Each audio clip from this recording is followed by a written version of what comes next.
Welcome back to GBGuns Armory, the series in which we're looking back at stuff already reviewed in full over on the main channel. This is more of the thoughts and feels part, as well as your opportunity to give your thoughts and experiences, since unlike cutting edge, brand new release videos where you're trying to learn about something, these are probably guns you've had a chance to handle. And today we're looking at the Sarsilmaz or SAR P8L.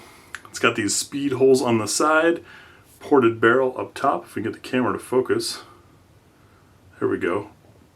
Ported barrel, built on a CZ75 setup, all steel frame, and it is a safety only, no decocker. This pistol for me was, and it's got a pretty decent trigger. We've got light take up to a wall, pretty clean break as one would expect. Our reset is moderate and takes you in front of that wall, so you have the take up again. Pretty nice shooter. It had, at least at the time, these rubberized grips that are very soft and a little bit tacky. And then I don't know when gun manufacturers are going to figure this out. Vertical serrations on the front and back strap are the opposite of what you need. The gun is trying to rotate in your hand. Those serrations should be horizontal, not vertical. Vertical helps you slip in that direction. But digress. The P8L for me was one of my earliest all steel gun experiences. This thing weighs a ton, and that soaks up a lot of recoil. Also helps steady the hand. We've got these target sights. The rear is adjustable, and white dot front. If that was a fiber optic, which takes CZ75 sights, could probably get away with experiencing, though this one has a set screw that comes in down from the top, which might be a challenge, but we'll have to see. Maybe I'll experiment with that. Anyways, for me, this was one of my first all steel double stack 9mm. Takes, of course, CZ75 mags, which are readily available and fairly priced. And it was, I'm pretty sure, my first experience with a ported pistol.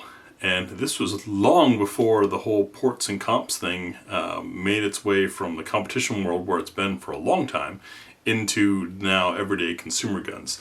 And this thing, fucking racket, has little tiny ports.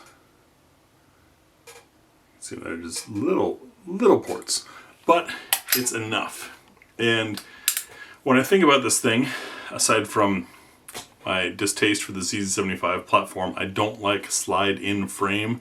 That's the slide sitting inside the frame instead of outside of it. I see it as serving almost no benefit. You can have a narrower slide and maybe reduce reciprocating mass that way by having a slightly narrower slide, but at the expense of being able to grab the thing to rack it, you've got much less surface area there.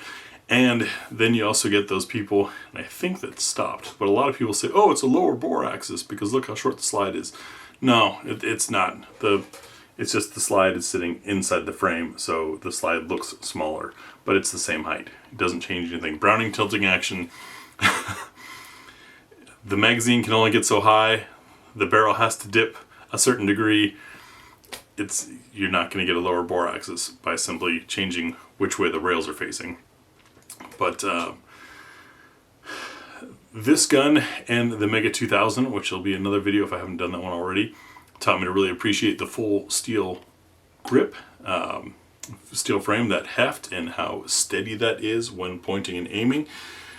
Also taught me that I don't like slide-in frame, but whatever, it's a thing. It's been around for almost 50 years, so at least with the CZ75.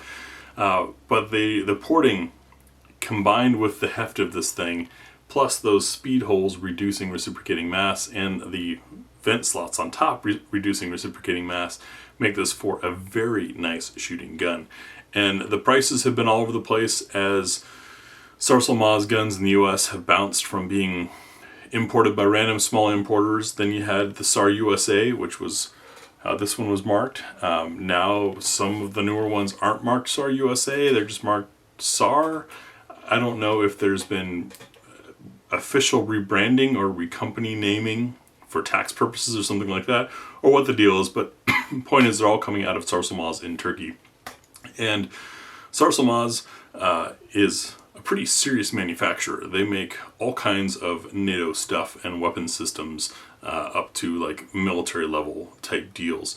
Their consumer products, especially pistols, are a very small portion of the things that they make. So they're a good manufacturer, and all of the Sarsilmaz guns that I've had have been really well made. So this one was impressive. I don't know if it's still available. I'm curious if any of you guys have seen this setup. It's effectively a CZ75 with a squared off slide, some speed holes, and those ports.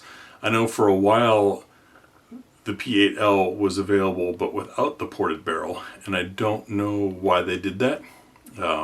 This is a big, hefty gun. It could work as a nightstand gun, except it's not railed, so you wouldn't have a light. But I wouldn't want a ported gun as a home defense gun, or really any defensive gun, to be ported. So for me, this is a range toy only, and that's where the weight fits well. I've always admired this scallop cut along here that's on the CZ75 build guns. I don't know if it really helps much because my hands are big enough that it's not a part of my trigger reach, but it certainly is a nice looking thing. TriStar Arms used to import some back when Canik was making CZ75 clones. Those aren't brought into the States anymore, but I think you can still get these. So let me know what your thoughts are on these. Also, have you ever tried a ported handgun? And if so, what was your first experience with a ported pistol? Those are kind of all the rage these days, so it's probably worth starting a conversation about that. That's what I've got for you today. Thanks for watching.